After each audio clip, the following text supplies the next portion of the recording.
buenas noches, bienvenidas y bienvenidos a CNN Prime. A partir de ahora vamos a revisar todo lo que está marcando esta jornada de lunes 10 de julio. Giorgio Jackson descartó renunciar a la cartera de Desarrollo Social tras las presiones de la oposición por el caso Convenios. El ministro aseguró que no hay antecedentes que lo vinculen al traspaso de recursos a la Fundación Democracia Viva y acusó que se está tratando de relacionar su nombre a hechos gravísimos. Desde la oposición piden su salida por ser uno de los fundadores de Revolución Democrática. A 2 días de la votación de la acusación constitucional, el abogado defensor del ministro Marco Antonio Ávila asistió a la comisión revisora.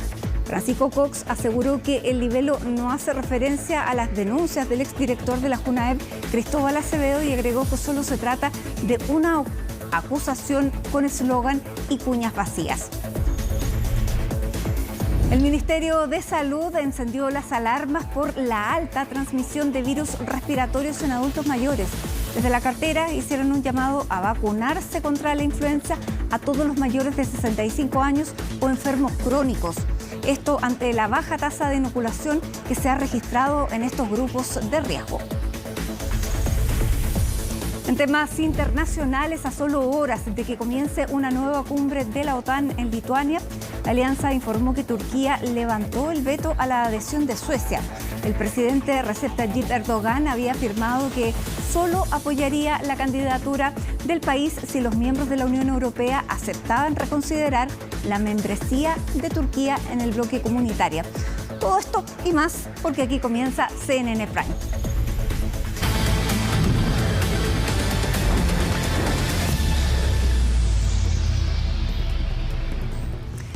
En los últimos 2 años, los depósitos a plazo fueron los instrumentos que más rentaron como inversión en general. Sin embargo, ante la futura baja en la tasa de interés, estos perderían rentabilidad. Orlando Silva nos va a contar por qué ganan terreno otros instrumentos para invertir, como las acciones o los bonos. El reciente dato de IPC, que reveló una baja en los precios en junio, no solo es una buena noticia para el bolsillo de los chilenos, también para los mercados. Es que la ya clara tendencia de un debilitamiento de las presiones inflacionarias hacen que absolutamente todos los analistas den por descontada que la tasa de interés bajará a fin de mes. Donde sí hay debate es en la magnitud del recorte. Antes de conocer el dato de inflación, apuntábamos a una rebaja de 75 puntos base. Hoy día estamos apuntando, ¿no es cierto?, a que el recorte podría ser efectivamente de 100 puntos base. De este 11,25%, probablemente a fin de mes, en la próxima reunión de política monetaria, se reduzca en 50 puntos base o incluso más, lo cual sería una muy buena noticia. Nosotros creemos que esta baja disminución en la tasa será entre 75 a 100 puntos bases y que al final del año terminará en torno al 8%. Un debate que alcanza a todo el mercado. Reflejo de ello es que ante la pregunta de a qué nivel esperan que llegue la tasa de interés este 28 de julio, el 32% de los operadores financieros consultados por el Banco Central proyectó una baja de 50 puntos base a 10,75%, mismo porcentaje que cree que el recorte será de 75 puntos base hasta 10,5% y también igual cifra que opina que la tasa llegará a 10,25%, es decir, un recorte de 100 puntos base. Incluso unos pocos creen que la baja sería aún mayor y que la tasa llegaría al 10%. Lo que sí es claro es que el mercado ya internalizó el inicio de los recortes, lo que está modificando las perspectivas de rendimiento de los distintos instrumentos de inversión. Relacionado al mercado de capitales y a las inversiones es que los depósitos a plazo van a ir disminuyendo asociado a esta caída en la tasa de interés. Tasa históricamente alta que le había dado a los depósitos a plazo un protagonismo también inédito. Sin embargo, estos instrumentos poco a poco irán siendo reemplazados a medida que sus retornos disminuyan de la mano con la política monetaria. ¿Qué instrumentos están ganando protagonismo ahora? A nivel de activos, creemos que esto significará un potencial avance e impulso como para la renta fija local, y así también creemos que en el corto plazo también podría significar un impulso para el tipo de cambio. Bajo la perspectiva de la renta fija, las condiciones comienzan a ser menos favorables. Sin embargo, las condiciones macroeconómicas de preocupación en torno a la recesión a nivel local y a nivel mundial podrían mantener un grado de estabilidad sobre este segmento y, por supuesto, obviamente, un retorno interesante de cara al término de este año. Un escenario mucho más optimista para la renta variable, una que ya ha alcanzado nuevos máximos históricos incipientemente y que podría seguir avanzando durante las próximas sesiones. Puede ser algo muy positivo para la renta variable, para las acciones, que de hecho estas últimas semanas ha estado subiendo fuerte el IPSA, y es probable que con la ratificación de esta baja de tasa importante, el mercado accionario siga subiendo en los próximos meses. Y si usted quiere rentabilizar su dinero, pero todo esto suena demasiado técnico para usted, una buena opción son los fondos mutuos, que diversifican y distribuyen su inversión entre estos distintos instrumentos. Cambiamos de tema. Les contamos que el ministro de la SECPRES, Álvaro Elizalde, participó este lunes en una sesión del Consejo Constitucional. Alicia Contreras nos va a contar más de este y otros temas relacionados al proceso constituyente. Hola, Alicia. Hola, buenas noches. A las 11 de la mañana se realizó un nuevo pleno acá en el Consejo Constitucional, esta vez para recibir al ministro secretario general de la Presidencia, Álvaro Elizalde. Esto para saber la opinión del Ejecutivo en torno al anteproyecto de nueva Constitución escrito por la Comisión Experta. El ministro valoró el texto, dijo que era un texto de consenso, valoró además que consagre el Estado social y democrático de derecho y en medio de su exposición además hizo un llamado explícito a los consejeros constitucionales a estar a la altura, es decir, aprobar un texto que represente a toda la ciudadanía y que no sea un texto que sea aprobado solo por una mayoría circunstancial, como dijo el ministro. Escuchemos las palabras de Álvaro Elizalde. Lo cierto es que Chile merece una constitución en la cual todos nos sintamos parte y en la cual todos nos sintamos interpretados. Disculpen que esto lo destaque, pero ese es el sentido por el cual nos ha parecido tan importante el diálogo democrático que se ha generado para avanzar una constitución que sea un factor de unidad. Y yo espero que todos quienes fueron elegidos consejeros constitucionales y consejeras, que por tanto tienen derecho a voto en esta decisión, estén a la altura de lo que implica un desafío de esa naturaleza, aprendiendo también de lo que pasó hace poco tiempo atrás. ¿Cómo generamos una constitución que no sea un factor de controversia permanente en la sociedad chilena? Esta semana además es la última semana que tienen los consejeros constitucionales para presentar las propuestas de enmienda al anteproyecto de nueva Constitución. Los consejeros se han reunido en sus bancadas para escribir sus propuestas y en medio de esto surgió una de las ideas que tendrían los republicanos de limitar el periodo que tienen de mandato de los ministros de la Corte Suprema. Esto trascendió porque fue en una de las comisiones, la Comisión de Función Jurisdiccional, donde el presidente de esa comisión, el republicano Antonio Barquesi, cuando fue a exponer el presidente de la Corte Suprema, cuestionó que los ministros duren hasta 20 o 30 años en sus cargos. Esta sería una idea de limitar su periodo. Actualmente ellos dejan su cargo a los 75 años y sería una idea que también sería apoyada por el resto de la oposición. Conversamos con el mismo consejero Antonio Barquesi y además con la consejera de la UDI, Ivonne Guerra, que también es parte de esta comisión. Escuchemos. En este proceso constitucional estamos llamados a revisar todos los asuntos previamente constitucionales y dentro de ellos está el capítulo sobre el Poder Judicial.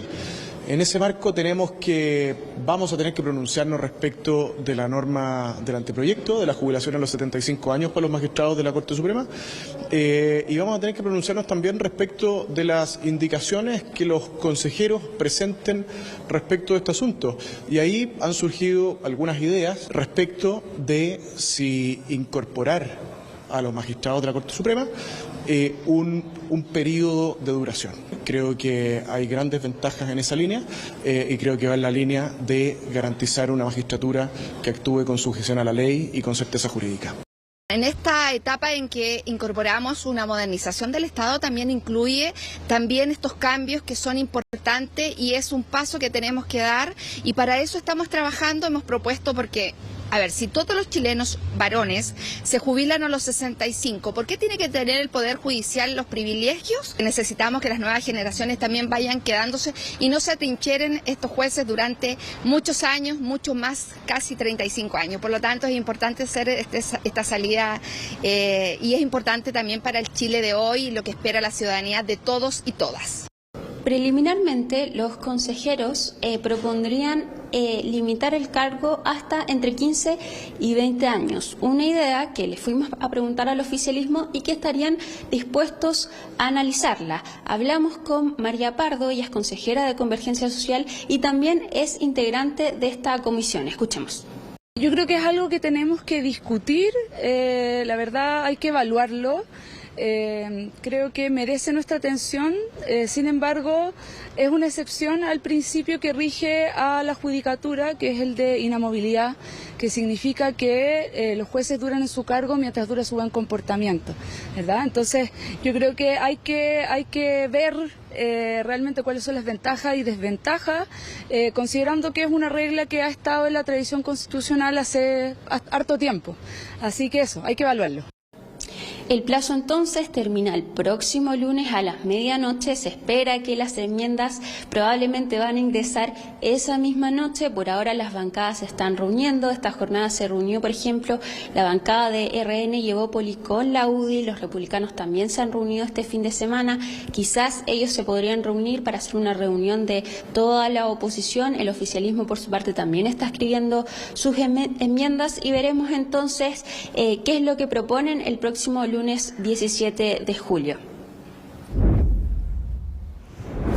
Y en otro ámbito, los conductores de los buses Red están evaluando paralizar sus servicios luego de la aplicación de una nueva medida para la evasión. Esto luego que el Ministerio de Transportes anunciara multas para evitar que los pasajeros aborden las máquinas por las puertas traseras. Sin embargo, los choferes acusaron un riesgo a su seguridad detrás de esta medida. Los detalles con Belén Saldías. Un tipo me agredió porque le cerré la puerta de atrás. Yo no lo vi. Apareció de repente por atrás y me pateó la máquina. Yo ya había iniciado la marcha. Grave es la denuncia realizada por este conductor de bus de la red de movilidad de transporte de la región metropolitana. Un ataque que acusó fue por no querer abrir las puertas traseras de la máquina. Un hecho que ocurrió solo días después de que desde el Ministerio de Transportes anunciaran multas al respecto. Hemos decidido generar una multa, una sanción, un proceso administrativo a las empresas cuyos buses abren las puertas traseras, permitiendo que los usuarios accedan al bus cuando no hay pasajeros que están bajando. Será el programa de fiscalización el que levante actas de aquellos casos de pasajeros que aborden los buses por las puertas traseras sin pagar el pasaje. Las multas en estos casos van desde las 6 hasta las 30 UF.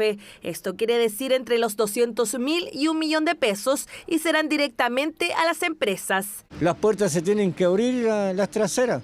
Hay gente que va a bajar y hay gente que está mirando cuando los pasajeros bajan. Están a la expectativa para subirse gratis. Como conductor no puedo estar cuidando las puertas porque yo tengo 10, 20 cosas más que hacer. Cuando uno abre las puertas, cuando baja la gente, igual se van todos para atrás. Si uno ya... Esto la culpa la tuvo el Ministerio de Transporte cuando empezó todo el Transantiago, cuando hicieron marcha blanca. Y esto es una realidad. Según cifras del Ministerio de Transportes, en el segundo semestre del 2022, la cifra de evasión alcanzó un 44%, pese a las fiscalizaciones y multas que se cursan al respecto. Yo tengo una guaguita, entonces a veces te veía en la obligación de subir por atrás con el coche porque por adelante no pasáis, po. Pero igual hay gente que se sube por atrás y a veces igual no, o sea, o comí o pagáis el pasaje. Po. Si uno llega a una hora complicada, de repente tienes que hacerlo nomás, pues igual lo he hecho. Yo me he pasado algunas veces y cuando estudié acá igual lo hacía. Hay gente que sube con celulares con una tremenda pinta y no son capaces de pagar el pasaje. En el metro pueden pagar porque no pagan en las micros. Si bien esta nueva sanción es directamente a las empresas y no a los conductores, estos últimos han manifestado preocupación porque son ellos quienes están expuestos a situaciones como estas.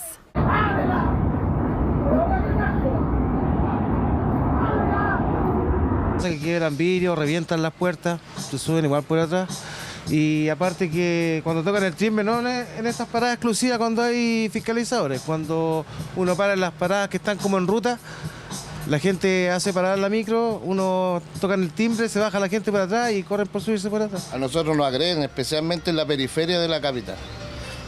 Y sí hay preocupación. Creo que es la única alternativa que va quedando, la paralización.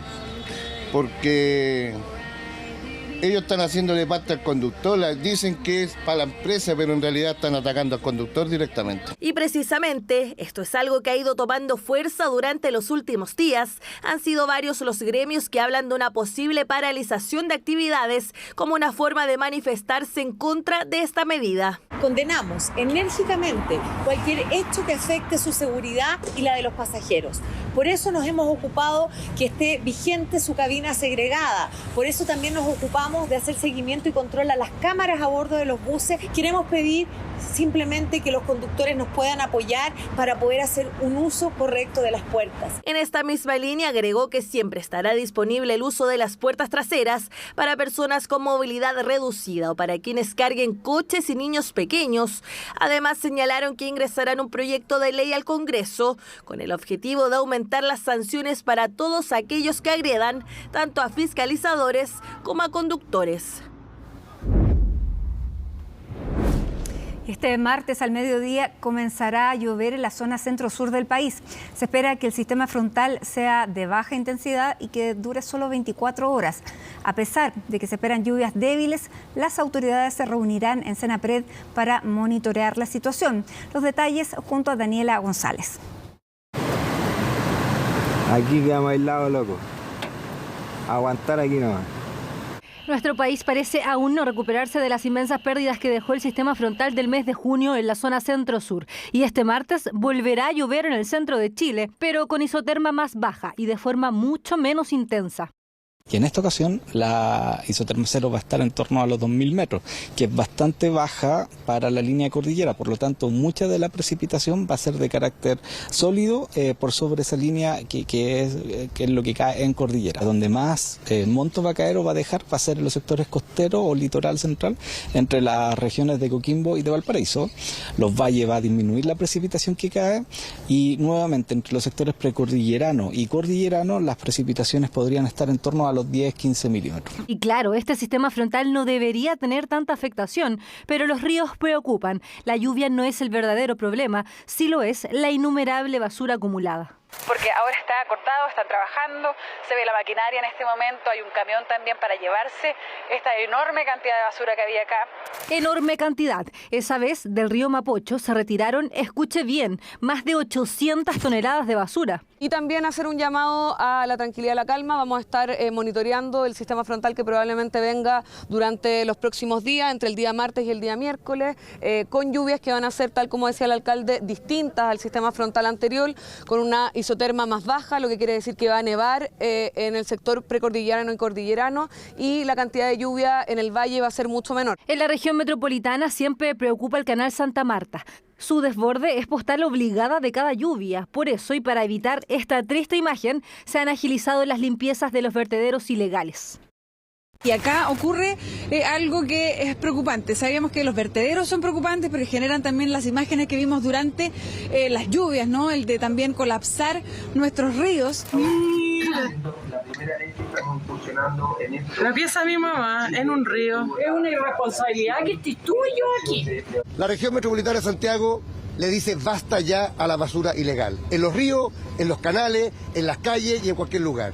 Esto que estamos viendo acá atrás es la basura que está aledaña a un canal, que después se tapa y llega al río Mapocho y con la basura que está acá. Entonces, combatir vertederos ilegales es una manera también de mantener limpios los lechos de nuestros ríos. Para el sistema frontal del mes de junio fueron decenas los ríos desbordados. 2 personas fallecieron, miles de familias perdieron sus hogares, 142.000 hectáreas agrícolas se inundaron y más de 8.000 animales murieron. Por eso, aunque habitualmente el agua es una buena noticia para quienes trabajan en agricultura, lamentablemente ya no.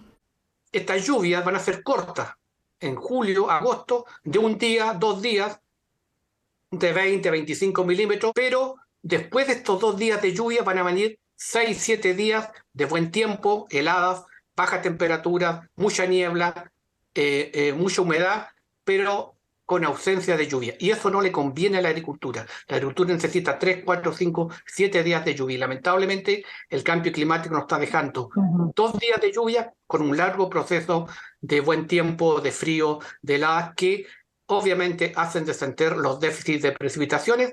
Usted ya lo sabe, a sacar el paraguas, pero solo por un par de horas, porque las precipitaciones comenzarán la mañana del martes y finalizarán al mediodía del miércoles. En la costa de Coquimbo y Valparaíso se esperan cerca de 20 milímetros. En la región metropolitana no se deberían superar los 5 milímetros de agua. Vamos a ver. Y les contamos también que alcaldes de la Asociación de Municipalidades de Chile se reunieron con el presidente del Senado, Juan Antonio Coloma, luego del asalto que sufrió el jefe comunal de Zapallar, Gustavo Alessandri. Las autoridades piden más resguardo para los funcionarios municipales y acelerar la tramitación de iniciativas que fortalezcan el rol de los municipios en materia de seguridad. Valentina Nieto tiene el informe.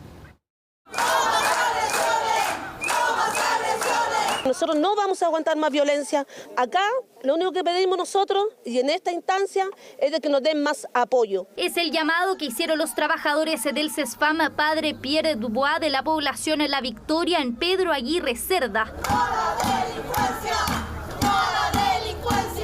Dicen estar cansados de la delincuencia y es que esta vez fue una funcionaria la víctima de un portonazo precisamente en la entrada del recinto. 4 sujetos, 2 de ellos con armas de fuego, la abordaron mientras ingresaba a su turno y aunque no lograron quitarle el vehículo mientras escapaban, los individuos asaltaron a otra trabajadora robándole su celular. Muy angustiada, pero estoy bien. Lo único que me preocupa es que este es un lugar, yo trabajo casi 25 años acá, y este es un lugar que yo espero que esto no sea así. Esto es algo que nos tiene que alertar de manera enérgica para que podamos implementar medidas urgentes y poder enfrentar esta situación, como tener personal municipal de manera permanente en el recinto y sus alrededores. Situación por la que los trabajadores se paralizaron la atención de salud en el CESFAM, medida que dicen se mantendrá hasta que las autoridades mejoren la seguridad del recinto. Un hecho que ocurre solo unos días después del asalto que sufrió en su casa el alcalde de Zapallar y su familia. No fueron solo golpes y amenazas, y es que además el automóvil que le habían sustraído apareció luego totalmente quemado. Situaciones que han hecho crecer en la hipótesis de una posible represalia narco en contra del jefe comunal. Hasta hoy, en materia policial, no hay ningún antecedente que permita afirmar que el robo y la agresión de la cual fue víctima el alcalde de Zapallar es parte de una represalia por alguna denuncia que él haya hecho. Lo cierto es que desde la semana pasada, tanto el alcalde como su familia mantienen resguardo policial, violencia que no ha hecho más que aumentar la preocupación en los municipios, los que este lunes se reunieron con el presidente del Senado, al igual que lo hicieron el pasado viernes con la ministra del Interior. No podemos bajar los brazos frente al tema de la delincuencia. Más importante que nunca es fortalecer nuestra institucionalidad, fortalecer nuestras policías, fortalecer nuestras condiciones para que de verdad este tipo de actos queden absolutamente en el pasado. No podemos permitir que otro alcalde o otra autoridad sea amedrentada de la forma que fue el alcalde de Zapallar y su familia. Así que por eso el sentido de urgencia para nosotros es primordial. Si bien este es un tema que de alguna manera, ¿no es cierto?, afecta a todos los chilenos, hoy día nosotros estamos en la mira del narcotráfico y de los delincuentes, ¿no es cierto?, que operan estas bandas organizadas. Por lo tanto, lo que nosotros pedimos, en el fondo, tener un rol mucho más activo. Aumentar las medidas de protección tanto alcaldes como concejales, además de retomar cuanto antes la tramitación del proyecto que fortalece el rol municipal en materia de seguridad. Son algunas de las solicitudes que hicieron llegar al Congreso. Y en ese sentido valoro que las asociaciones de municipalidades jueguen un rol también en poder levantar iniciativas tan importantes como fortalecer el rol preventivo de los municipios y también el resguardo que puedan tener todos todos los funcionarios y funcionarias municipales. A los municipios se nos ha pedido que nos sumemos a las tareas de seguridad pública y lo hemos hecho conscientes de nuestro deber, pero eso ha implicado que muchos alcaldes y alcaldesas nos hayamos visto expuestos. Yo no solo he recibido amenazas, sino que ataques directos con armas blancas y de fuego. Seguridad municipal que vuelve a estar sobre la mesa ante lo que dicen algunos alcaldes ha sido un aumento en la violencia, ahora también en contra de las autoridades. Gendarmería confirmó la fuga de 3 internas del Centro Penitenciario Femenino de Antofagasta. Según informó la institución, el hecho quedó al descubierto la madrugada de este lunes, cuando el personal de la unidad realizaba una ronda de rutina. Las 3 mujeres habrían cortado los barrotes de la celda para luego escalar el muro perimetral usando telas a modo de cuerdas. El recinto penitenciario notificó de la fuga al Ministerio Público, puso en alerta a las policías e inició un sumario administrativo para establecer eventuales responsabilidades. Revolución Democrática, a través de un comunicado, descartó la existencia de una decisión política o una asociación que respalde el tipo de prácticas denunciadas por el caso Convenios, que golpea al partido oficialista. Su presidente, el senador Juan Ignacio Latorre, no estuvo presente en el encuentro con sus pares ni tampoco en el comité político. Los detalles en la nota de Francisca Cárdenas.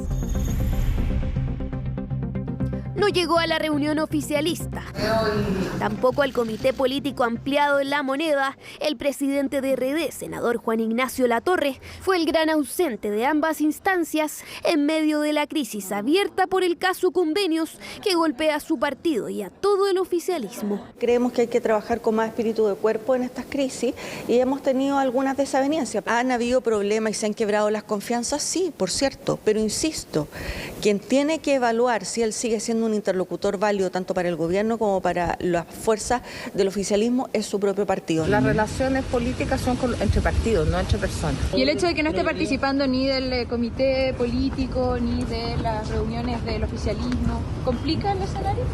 Pero está participando el partido, que es lo importante. Donde sí participó el senador Latorre fue en una reunión en el ex Congreso. Se buscó una respuesta por su ausencia en las reuniones de coordinación, pero no hubo éxito en conocer su versión. Mientras la crisis política sigue viva y amenaza con alcanzar al ministro estrella y fundador de RD, Giorgio Jackson. No existe absolutamente ningún antecedente o dato que me relacione con el gravísimo caso de Democracia Viva, más allá de compartir la militancia con quienes organizaron esa fundación. Y mientras mantenga esa confianza para ejecutar las labores propias del Ministerio, por supuesto que yo voy a dedicar todas las horas de mi jornada para poder desarrollar lo mejor posible los objetivos del Ministerio. El ministro Jackson fue categórico al reiterar que no renunciará, aunque la oposición piden que pague los costos políticos junto al ministro de Vivienda Carlos Montes, condicionando su salida al avance de distintas iniciativas legislativas en el Congreso. Creemos que la única señal creíble en el momento que estamos viviendo hoy día sería la salida del ministro de Desarrollo Social, y le preguntamos al presidente Boric si es más importante la amistad. Decapitar políticamente al ministro Giorgio Jackson por haber cometido un solo pecado en su vida: haber fundado Revolución Democrática. Yo asumo que todos entenderán que ese pecado es una ironía, o sea, yo entonces por tanto quiero hacer la precisión para que no digan que es un pecado fundado Revolución Democrática. Pecado o no, este caso ya le ha costado en menos de un mes la salida de 3 militantes de RD de la actual administración y está causando importantes roces en el oficialismo. El senador socialista José Miguel Insulza aseguró que se requiere que la directiva de RD reconozca si hubo un concierto, porque es difícil pensar que los seremis hayan operado por su cuenta y que hayan actuado sin conocimiento de los líderes del partido. Hay hartos parlamentarios que se han dedicado a pegarle al gobierno. Yo los llamaría a que actúen como oficialistas, o sea, como que no actúen ahondando más esta discusión política. Discusión que también toca la puerta de La Moneda, donde se apuran en plantear que se han tomado medidas, llevando antecedentes al Ministerio Público, y no descartan la presentación de querellas por el caso Convenios. Lo primero, esa crítica responde a los que están buscando hacer cacería de brujas respecto a esta crisis. El caso de los convenios ha tenido una capacidad de respuesta por parte del Ejecutivo que se ha traducido en varias medidas. Francamente, se avance en las tareas que son propias de ser coaliciones de gobierno, ¿no? Que es poder contribuir, que es poder resolver las inquietudes, que es poder resolver las diferencias en los espacios que corresponden. La vocera también reiteró el apoyo a los ministros Giorgio Jackson y Carlos Montes y cuestionó que solo por el hecho de ser militante de un partido involucrado en un caso de corrupción, esas personas no pueden ser perseguidos o sancionados solo por su militancia. Preocupación genera el aumento en la circulación de virus respiratorios, especialmente el de influenza en personas mayores de 60 años. Vamos a revisar los detalles y los llamados en la nota de Magdalena Fuenzalida. Acabo de vacunarme la del COVID y la de la influenza, porque igual está medio asustada. Una preocupación generalizada, y es que el virus de influenza ha activado las alarmas, específicamente en la población mayor de 65 años. Un análisis de la Universidad Mayor con datos del Ministerio de Salud posicionó al 2023 como el segundo peor de los últimos 8 años, llegando a las 178 muertes por semana. Estamos entrando al invierno. Y este 2023, el acumulado hasta fines de junio, es peor que lo que tuvimos entre 2016 y 2019, los años inmediatamente previos a la pandemia. Ahora, en muertes semanales, aún 2019, pero eso ya es con todo el invierno, pasando todo el invierno, incluyendo julio, agosto, tuvo algunas semanas peores que lo que hemos visto este año. Hasta la fecha son más de 4.800 camas críticas de adulto habilitadas en el sistema integrado de la red asistencial. La ocupación alcanza al 84%, pero solo un 14,6% corresponde a patologías respiratorias. Cuando hay años de alta circulación viral, quienes más pueden ser afectados son los niños más pequeños, pero también las personas mayores que tienen más riesgo de una neumonía por influenza o algún otro virus respiratorio, enfermar y tener que ocupar una cama hospitalaria y tener que incluso acceder a una cama crítica. De los pacientes que están en cuidados críticos, solo el 15% son de origen respiratorio y no ha aumentado en las últimas semanas que hemos ido vigilando. En las últimas 3 semanas ha estado muy ahí, sube, baja un 1%, pero ha estado muy estable, digamos, en ese porcentaje. Si bien en este tiempo el virus respiratorio sincicial ha sido foco de preocupación, la circulación de otros como adenovirus, metaneumovirus, SARS-CoV-2, influenza A, parainfluenza e influenza B ha aumentado. Es ante estos últimos que expertos de salud llaman a estar atentos a las señales. Los síntomas de alarma que nosotros llamamos cuando el paciente presenta dificultad para respirar, que le silba el pecho. El adulto mayor, creo que es importante decirlo, no suele presentar mucha fiebre. Entonces no hay que esperar a que tengan fiebre porque en realidad a lo mejor nunca la van a presentar. Pero es importante cuando él se sienta muy fatigado, que por ejemplo pararse e ir al baño sea mucho esfuerzo, mucho cansancio. Eso yo no estaba hablando de que el paciente está más sobrepasado, ¿ya? Cuando su basal no sea de esa forma, obviamente. Esos son como los factores más de riesgo a los que estar alerta y acudir a un servicio de urgencia. O dolor al pecho también es una de las causas por las que podría acudir a un servicio de urgencia.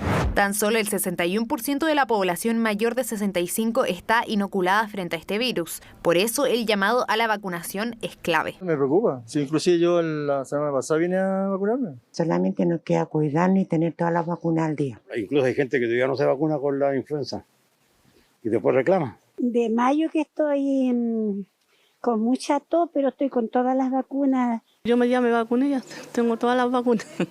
He estado bien. Pero la gente tiene que vacunarse igual. Las personas mayores de 65 pueden acceder de manera gratuita a la inoculación contra este virus. El MinSal dispone de un mapa en línea donde indica los puntos de vacunación activos de cada comuna. O para más información pueden acceder a mevacuno.gov.cl. Y en este mismo caso, en este mismo tema, vamos a entregarles un comunicado que emite el Ministerio de Salud. Dice así: con respecto a la nota publicada el día de hoy por El Mercurio, cuyo título es Virus respiratorios golpean a adultos mayores con segundo mayor pic de muertes no COVID en 8 años, se precisa lo siguiente, aclara el Ministerio. El adelantamiento de la circulación viral produjo una presentación temprana del aumento estacional de las defunciones por infecciones respiratorias agudas en personas mayores de 60 65 años. Sin embargo, desde fines de mayo la tendencia ha seguido el comportamiento habitual para un año de alta circulación viral. Es prematuro arribar a conclusiones respecto de si el total de defunciones por esta causa será mayor a años previos, análisis que se debe realizar al cierre de cada temporada. Además, desde junio se observa una disminución de la estimación de exceso de mortalidad, producto de la retirada de COVID-19. Cabe señalar que el comportamiento de los virus respiratorios en todo el mundo ha sido afectada por las fluctuaciones del virus pandémico. Sobre esta materia, el Ministerio ha informado de la alta circulación de virus respiratorios este año, así como lo adelantado del brote de enfermedades respiratorias, ha reforzado la campaña de vacunación, la red asistencial de atención primaria y la disponibilidad de camas en el sector público y privado. A la fecha, no se ha observado una mayor demanda de camas críticas de adultos por causa infecciosa respiratoria. Finalmente, dice el Ministerio, es importante destacar que todas las estadísticas de defunciones, atenciones de causa respiratoria e informes epidemiológicos están disponibles en los sitios web del Ministerio de Salud y son actualizadas semanalmente, termina el comunicado.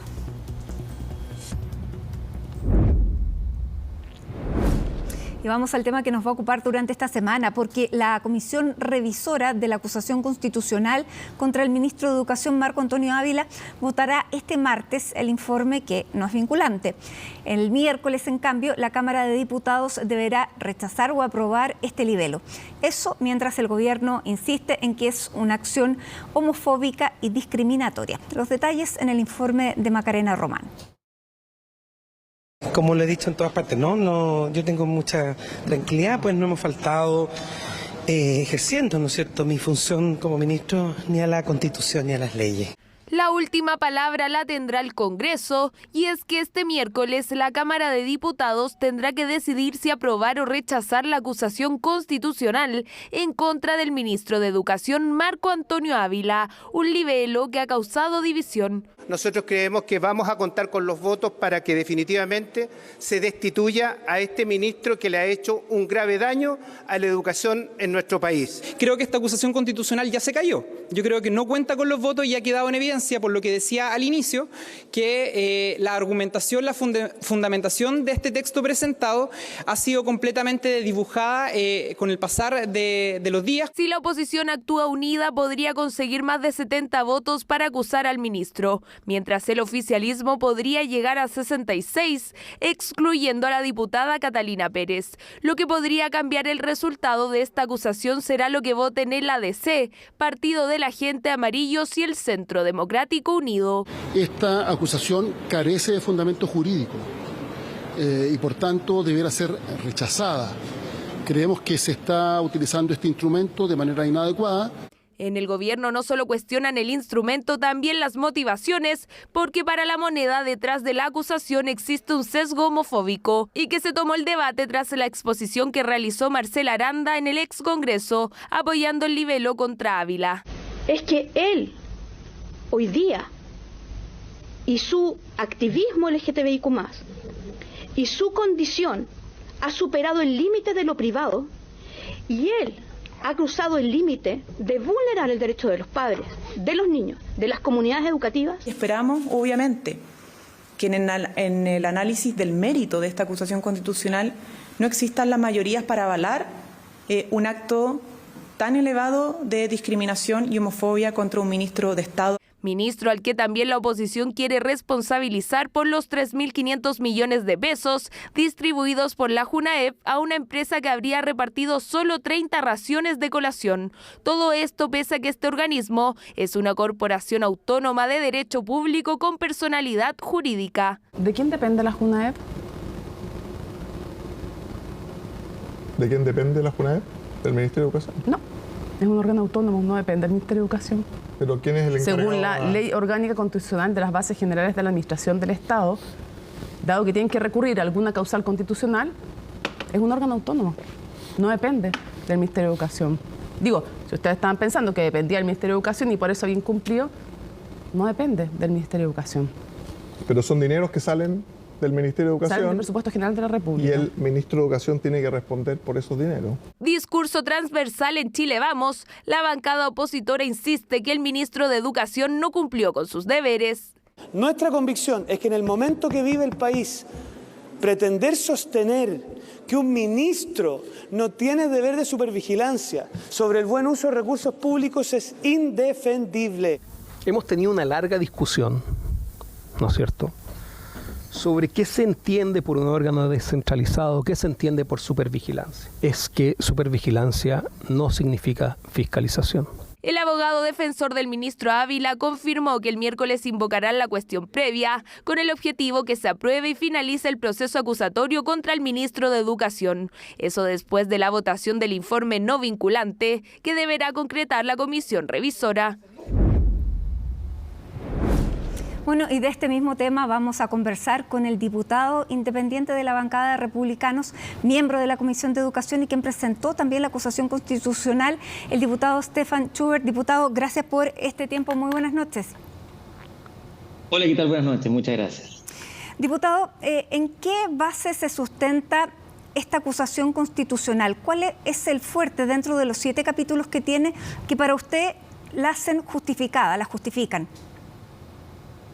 Bueno, la verdad es que son muchas las situaciones que se relatan, la acusación es bastante extensa y tal vez podríamos hablar de 2 grandes grupos de fundamento. Por un lado, tenemos esta educación con una mirada particular respecto de la educación sexual, que corresponde más bien a una mirada de un sector, pero que se intenta imponer con los recursos del Estado y, sobre todo, muy importante, sin respetar el derecho preferente de los padres de determinar cómo se van a enseñar estas cosas. Ahora, a los niños, diputado, a sus hijos. eso no es resorte del ministro, más bien fue la Junaeb la que lo opone, pero en todo caso, el derecho de los padres a la libertad de enseñanza se restringe a la elección del establecimiento. No, el derecho preferente de los padres es un derecho humano que está consagrado en los tratados internacionales y está reconocido también por nuestra Constitución. Y no solamente se traduce en escoger el tipo de... Está en el Tratado de Derechos Humanos y está en la Constitución Política de la República. Sí, pero ¿en qué parte de la Constitución? Porque eso es lo que quiero llevarlo. ¿Cuáles son efectivamente los artículos que vulnera con su acción el ministro Ávila? Bueno, está señalado con detalle en la muy extensa acusación constitucional, si mal no recuerdo es el artículo 19, numeral 8, numeral 6 y me parece el numeral 7, pero lo estaba señalando a su pregunta que podríamos tal vez agrupar en 2 grandes temas el fondo de la acusación. Por un lado, lo que le estaba indicando recién, que no se respeta el derecho preferente de los padres tenemos que intervenir y somos nosotros los que educamos a nuestros hijos a través del sistema, escogiendo las distintas alternativas y también tiene que ver con los contenidos de ciertos temas, que nosotros como padres somos los llamados a enseñar y a determinar cómo se les va a enseñar a nuestros hijos. Y por otro lado, nosotros consideramos que el ministro, por atender más bien a estos primeros asuntos, desatendió los graves problemas que tiene la cartera de educación. Dicho sea de paso, o solo por mencionar alguno de ellos, tenemos serios problemas en la calidad, tenemos serios problemas en deserción, en violencia, en consumo de drogas, de fármacos. Sí, es atribuido al ministro porque él asume una cartera compleja que venía con muchos problemas y él como cabeza de la cartera tiene que... Sí, y algunas de ellas vienen de muchos años. Así es. Pero cuando él asume la cartera, cuando él asume la cartera, él está a cargo de la cartera y tiene que precisamente enfrentar esta situación. Bueno, por ejemplo, hay un programa que se está materializando. Todos sabíamos que el CIMSE... Pero el CIMSE fue tomado anterior. Perdón, si me deja contestarle. Además tenemos un desfase. Todos sabíamos que el CIMSE venía malo. Eso no es ninguna sorpresa. Y es más, yo he sido muy claro en señalar que el CIMSE se toma en noviembre del año pasado y el ministro había asumido en marzo. Por lo tanto, el resultado del CIMSE no se le puede imputar, salvo por algunos meses, a este ministro. Pero lo que sí se puede señalar es que, sabiendo todos que el CIMSE venía muy malo, había que enfrentar eso con un programa. Tenemos un problema de deserción importante. ¿Dónde está el programa para revertir aquello? Tenemos un serio problema de violencia. ¿Dónde están las herramientas para revertir la violencia que afecta a los estudiantes, pero también a los profesores y a los otros funcionarios de los colegios? Eso va a ser Esas son las cosas que nosotros determinamos que el ministro ha dejado de lado por atender a otros asuntos. Y en ese aspecto, diputado, en ese aspecto, ¿cuál es el artículo que vulnera? Vulnera el artículo 19, numeral 10 de la Constitución. ¿Qué dice? Y otros más que están señalados en el libro. Ya, el artículo 19, ¿a qué se refiere? Se refiere al derecho que tienen los padres de determinar la educación de sus hijos. Ya, pero usted me está hablando de la calidad. No, es que usted me está preguntando del articulado del... Sí, le estoy preguntando por la parte de la calidad. O sea, perdón, pero la calidad no está señalada como una garantía constitucional. Lo que sí está como una garantía constitucional es la posibilidad de acusar a un ministro cuando éste no atiende a las funciones que tiene su cargo. Y su cargo tiene muchas obligaciones y no están todas ellas señaladas en la Constitución Política de la República. Sí, o sea, nosotros no estamos argumentando con la Constitución. ¿Es una acusación política entonces? No, a ver. Lo que estoy diciendo es lo siguiente. La acusación constitucional está establecida en la Constitución. Es una facultad que tiene el Congreso de acusar a los ministros. Ahora, ¿por qué? Porque los ministros han faltado o no han aplicado la Constitución y las leyes. Por lo tanto, no todo contenido de la acusación tiene que estar respaldado con un artículo de la Constitución. Puede estar respaldado con una norma que el ministro no haya cumplido. Y esas son las que están señaladas en los distintos casos que están señalados en los 7 capítulos de la acusación. Por lo tanto, no toda acusación refiere a una infracción de norma constitucional. Puede ser también, como en este caso, infracción de norma legal. Diputado, podríamos seguir, pero necesitamos avanzar. Hoy día llamó la atención la presencia de Marcela Aranda como parte de los invitados de oposición, como experta. ¿En calidad de qué asistió? Ella no fue invitada por oposición ni por oficialismo. Ella, según lo que yo entiendo, solicitó a la comisión que está conociendo la acusación constitucional la posibilidad de que fuera invitada, y la comisión, al igual que junto con ella, invitó a otras personas que también habían solicitado su asistencia, y entonces ella, entiendo que en esa calidad asiste invitada por la comisión, no por el oficialismo ni por la oposición. Ahora, ¿usted está de acuerdo con lo que ella plantea en esta exposición? No.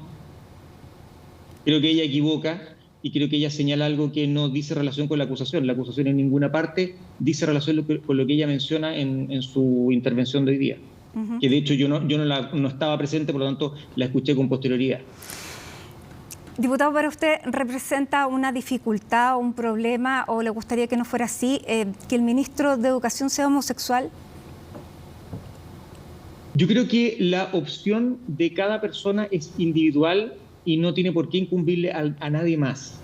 En este caso la acusación no tiene nada que ver con el que él se declare homosexual o no. Hemos tenido ministros de educación que han sido acusados que son y no son homosexuales, por lo tanto aquí netamente tiene que ver con que él ha desatendido las labores y no ha cumplido y no ha dado ejecución correcta a la Constitución y a las leyes según se señala en el libelo de la acusación. No tiene nada que ver con lo que él hace en su vida privada. Entiendo que es la primera vez que hay un ministro de Educación homosexual, por eso le preguntaba. Eso entiendo yo, que es la primera vez, y entiendo que fue escogido por el presidente de la República en conocimiento de aquello, y eso no ha sido tema de la acusación. Tal vez para usted no, pero dentro de la oposición, diputados de la UDI han planteado que eso también es un problema, que un ministro de Educación tenga esa tendencia, porque dicen además que lleva una agenda LGTBI. Yo creo que la agenda puede ser llevada por una persona que sea o no homosexual.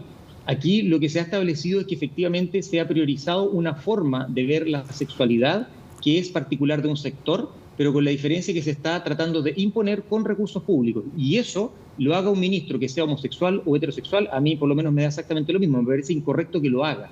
Por lo tanto, repito, la decisión que tenga el ministro respecto a su sexualidad creo que es un asunto personal y no tiene nada que ver con esta acusación, y él se ha declarado así desde el momento que asumió la cartera, y recién ahora viene esta acusación producto de lo que se ha señalado. Porque por lo tanto, hoy día no tiene nada que ver con su decisión. Hoy día en la vocería la ministra Camila Vallejo dijo que esta era una acusación homófoba y discriminatoria. ¿Qué le parece esa declaración? Así ha dicho. Así lo han dicho desde un principio, porque cuando uno quiere entrar al fondo de lo que está señalándose en la acusación, precisamente esa es la forma de salir. En el fondo, en buen chileno, chuteando para el córner. Pero aquí, en los argumentos vertidos en la acusación, en ninguna parte se hace referencia a lo que ella señala como vocera del gobierno. Yo creo que el gobierno está preocupado efectivamente porque esta acusación es una acusación que tiene fundamento jurídico y también aparentemente tendría espacio político. Ahora, diputado, usted dice que por lo menos no es su posición, pero dentro de los que están sustentando esta acusación constitucional, usted coincide conmigo en que sí hay algunos diputados que plantean el tema de la homosexualidad del ministro. Yo no he escuchado a nadie que esté dispuesto a apoyar la acusación constitucional solo por el hecho de que el ministro sea homosexual. Por lo menos yo no lo he escuchado. No sé si usted conoce de alguien, pero que haya fundamentado como que ese es el motivo por el cual yo por lo menos lo desconozco. No solo, ok. O sea, me parece que no lo he escuchado esto.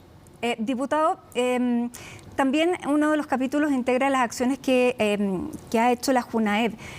Sin embargo, el Ministerio de Educación no es el responsable de la fiscalización y el control de la JUNAEV.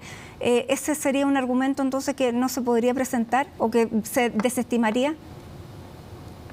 A ver, la JUNAEV efectivamente es un órgano autónomo, pero se relaciona con el gobierno a través del Ministerio de Educación. Hay un trabajo de coordinación y también hay una responsabilidad política respecto a la JUNAEV a través del Ministerio de Educación. Por lo tanto, es el ministro de Educación, la cabeza política también de ese ministerio, debe responder políticamente por lo que hace esta entidad que se comunica, repito, con el gobierno a través del Ministerio de Educación. Por lo tanto, es un no órgano autónomo al ministerio. Es un órgano autónomo y la supervigilancia que tiene el ministerio se restringe a nombrar o remover cargos. Eso es lo que está escrito. Perfecto, podría haber removido a la directora si es que no estaba cumpliendo con su trabajo.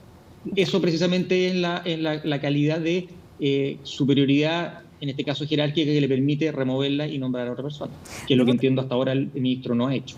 Diputado, la presentación de esta acusación, o más bien la denuncia que ha hecho un exdirector de la JUNAEV sobre 3.500 millones de pesos que se habrían pagado por 30 colaciones, ¿eso no integra parte de la acusación porque se hace después?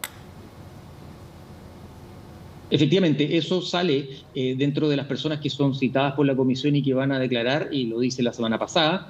Sí hay referencia a JUNAEV y a contratos, que son contratos millonarios, y ahí hay un capítulo que versa sobre eso, pero puntualmente respecto de la denuncia de este exdirector, ese caso particularísimo no está porque el detalle y lo que él denuncia fue a posteriori, y eso por supuesto además se tiene que acreditar y no forma parte ese caso puntual, pero sí los contratos de la acusación constitucional. Lo que además es una acusación bastante seria. JUNAEV salió a negarlo, él insiste en que eso es así, que él tiene la información. Yo espero que se investigue porque efectivamente el contenido de la denuncia es bastante grave y además es bastante difícil de creer también una cosa así de aberrante, pero la verdad es que hoy día creo que estamos abiertos a creer cosas que nos parecen imposibles y que hoy día en este gobierno están siendo posibles. Claro, 30 colaciones, 3.500 millones... Claro. Pero mire, sí, han ocurrido cosas así de hay que estudiarlo. Y la verdad es que por eso es que hay que estudiarlo. Diputado, y respecto al apoyo político, ¿usted tiene la confianza en que van a estar los votos? Bueno, mañana se presenta en la comisión no es vinculante, si emite un informe negativo, ese informe no obliga de ninguna manera a lo que se vaya a votar el miércoles en sala. Pero, ¿cuál es el apoyo que usted cree que esto va a tener? A ver, bueno, hoy claramente no tenemos certeza de que estén todos los votos. Nosotros presentamos la acusación porque nos parece que era lo correcto que había que hacer, más allá de si efectivamente en la práctica se iban a lograr los votos. Nosotros esperamos lograr los votos. Como usted bien señala, Matilde, la comisión no es vinculante. Ya en su composición está claro que el informe va a ser negativo, porque es una donde en su mayoría son del oficialismo y por lo tanto el informe, lo más probable en un altísimo porcentaje, es que sea negativo, pero no es vinculante. Lo que yo espero que ocurra es que mis colegas piensen no en si es de color azul o rojo, sino en que aquí estamos ante un ministerio que es clave para el presente y el futuro de nuestro país. Este ministerio no está caminando bien. Requiere de un ministro que se haga cargo de todos los profundos problemas que tenemos y que se haga cargo de todos los asuntos por igual. Creo que este ministro está desgastado, creo que hoy día está trayendo más bien un problema y sí estamos todos de acuerdo en que este ministerio requiere de un cambio y requiere de una persona que se aboque de todas estas circunstancias. Yo invito a eso a mis colegas, más allá de pensar en colores políticos, que piensen en el futuro de nuestro país y que tenemos niños que están en este sistema y que no tienen otra opción y por lo tanto tenemos que poner las mejores personas y todas las fichas en el sistema educacional y para eso creo que estamos claramente dispuestos a un cambio. Yo espero que mis colegas así lo vean y que pensando en el futuro de nuestro país acojan esta acusación constitucional. Diputado, todo esto se da en medio de un escenario que se está discutiendo sobre sobre todo la probidad, por el tema que está envolviendo a Revolución Democrática y la Fundación Democracia Viva. El ministro pertenece a Revolución Democrática. ¿Usted cree que puede también ser un elemento que incida en la acusación o que incida en la votación favorable de los diputados también por ese hecho? Sí, mire, no lo sé, como usted señala, efectivamente la acusación es anterior a que se destaparan estos hechos de grave corrupción en lo que estarían involucrados varias personas de ese partido oficialista. Puede ser, la verdad es que todos los elementos en política, todos se conjugan en algún momento. Yo desconozco si eso va a ser gravitante o no. El ministro, que yo sepa, no forma parte, ¿no es cierto?, de las denuncias ni de esos casos. Lo que se le está acusando en esta acusación constitucional es algo distinto de aquello de las fundaciones, por lo tanto, en estricto rigor no tiene una vinculación directa. Ahora, todo puede ocurrir. Yo no sé si mis colegas van a considerar esa situación. Yo espero que consideren el nivel de la acusación en su mérito, que podamos poder exponerlos el día miércoles con total claridad y que los que no están claros y no han tenido tal vez información, porque es muy extenso tanto la acusación como la contestación, efectivamente hay mucho detalle, ¿no es cierto?, pero que podamos exponer para que los que no tienen claridad puedan darse cuenta que efectivamente estamos en un momento muy importante y que es muy relevante lograr que este ministro salga a la cartera y que sea reemplazado por un ministro que esté acorde a lo que hoy día se requiere, una cartera tan importante para el presente y futuro de nuestro país. Bien, diputado, muchísimas gracias por conversar esta hora con CNN Chile. Vamos a seguir atentos a la discusión mañana y, por cierto, la votación del día miércoles. Muchas gracias y buenas noches. Muchas gracias, buenas noches, que tenga buen día.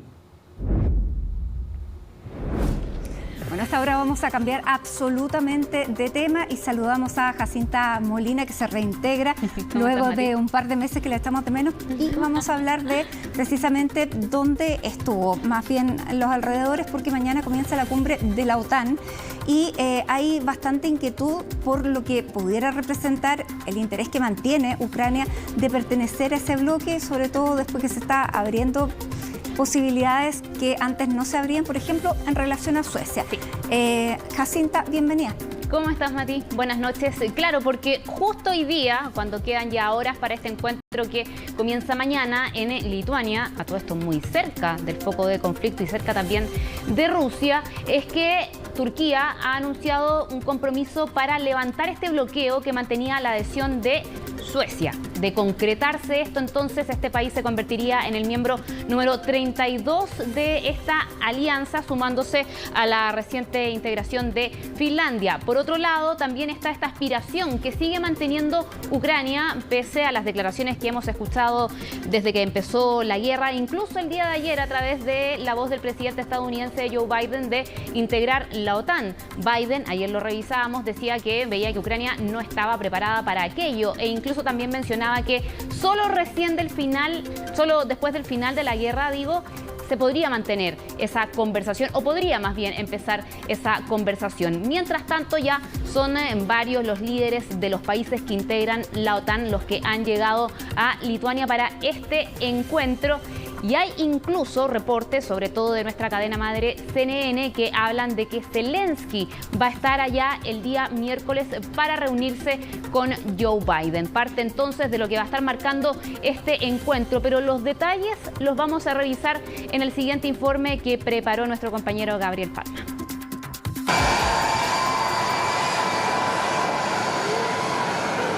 Los mandatarios de los países de la OTAN han comenzado a llegar a Lituania de cara a la esperada cumbre de la alianza que comenzará este martes, un encuentro nuevamente marcado por la guerra en Ucrania. Las reuniones que se llevarán a cabo este 11 y 12 de julio podrían marcar un punto de inflexión en el conflicto ante la esperanza de Kiev de un gesto de sus aliados que les permita finalmente integrar el grupo, algo a lo que por ahora se opone Estados Unidos, tal como lo manifestó su presidente en entrevista con CNN. No creo que estén listos para ser miembros de la OTAN. No creo que haya unanimidad sobre si incluir o no a Ucrania en la familia de la OTAN ahora, en medio de la guerra. Debemos trazar un camino racional para que Ucrania pueda calificar a la OTAN. Para Biden, el debate sobre una eventual adhesión ucraniana debiese comenzar solo una vez acabada la guerra, ante el temor de un enfrentamiento directo con Rusia y el riesgo de una nueva guerra mundial. La membresía de Ucrania en la OTAN tendría consecuencias muy negativas para la arquitectura de seguridad en Europa. será un peligro absoluto, una amenaza para nuestro país, ante el cual reaccionaremos con mucha claridad y firmeza. Así, en las últimas horas, las esperanzas de un gesto de buena fe de sus aliados ha desaparecido en el gobierno de Volodymyr Zelensky. Según información de CNN, el mandatario ucraniano viajará este miércoles a Lituania para reunirse con Biden en medio de este encuentro, que además estará marcado por la controvertida decisión de Washington de suministrar bombas de racimo a Kiev, algo que divide a los miembros de la OTAN.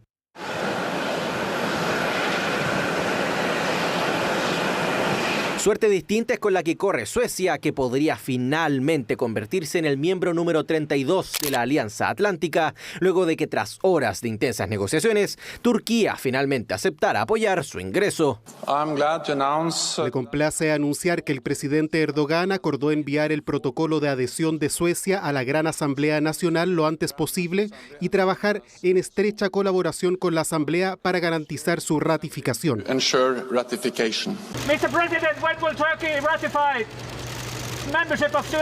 El gobierno de Erdogan había aplicado un veto a la adhesión del país escandinavo, poniendo una serie de requerimientos para iniciar el diálogo, y a primera hora de este lunes incluso condicionó su respaldo a la entrada de su país a la Unión Europea. Lo que se conoce por ahora es que tanto Turquía como Suecia firmaron una serie de acuerdos económicos y de seguridad para dejar a este último cerca de la ratificación final. La capacidad de Erdogan de poder menguar hoy en día en Europa sus condiciones no es tampoco tan amplia. Hay otro tipo de argumentos que pone sobre la mesa Erdogan, principalmente para poder hacer valer sus puntos políticos y sus posturas como Turquía, como país de influencia regional.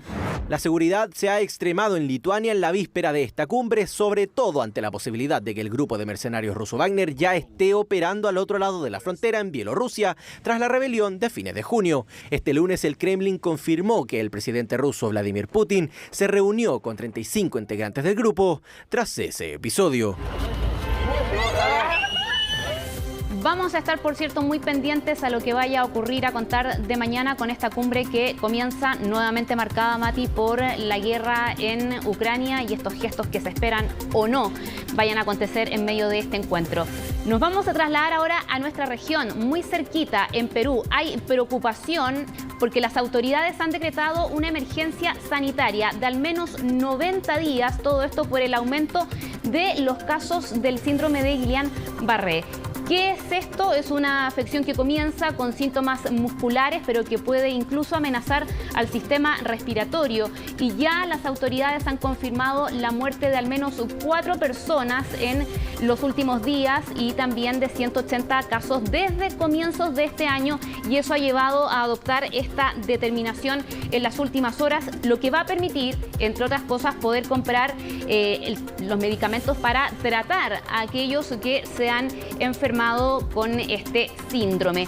No hay una causa clara de qué es lo que lo provoca. De hecho, se habla que no se contagia, por ejemplo, de persona a persona, pero sí hay investigaciones que hablan que aquellos que han presentado síntomas de este síndrome dicen que antes tienen algunos síntomas de enfermedades exactamente respiratorias e incluso también diarrea.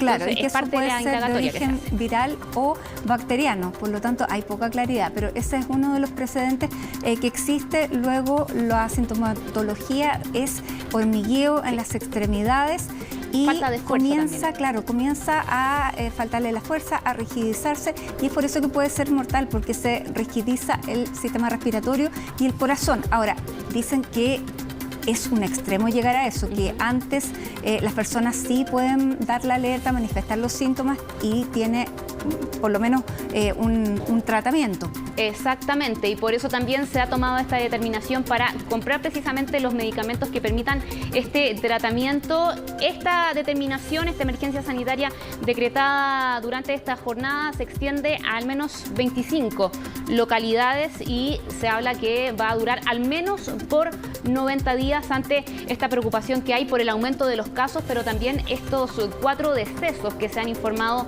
en las últimas horas, mientras, por cierto, está también todas las iniciativas que se están tomando precisamente en medio de esta emergencia sanitaria que se ha decretado entonces el día de hoy. Cambiemos completamente de tema. Siempre hemos enfatizado en cómo se están agravando los fenómenos climáticos sobre todo por la emergencia climática que vive nuestro planeta. Y vamos a ver dos casos que nos muestran aquello. Vamos a partir en el hemisferio norte.